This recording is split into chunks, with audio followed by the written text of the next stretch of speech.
Do you want to add template in Facebook Story?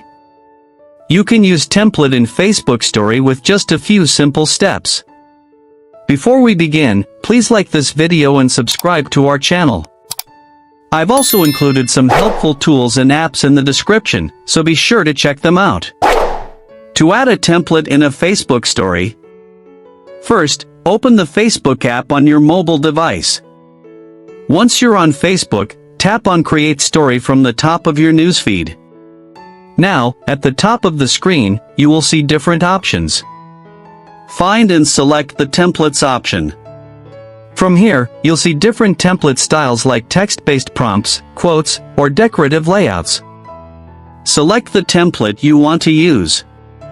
You can then add your own photos or text.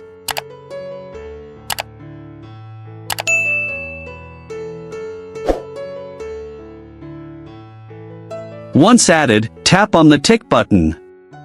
Now, you can add music, stickers, and custom text to your story. Once your story is ready, tap on the share button to post it for your friends or followers.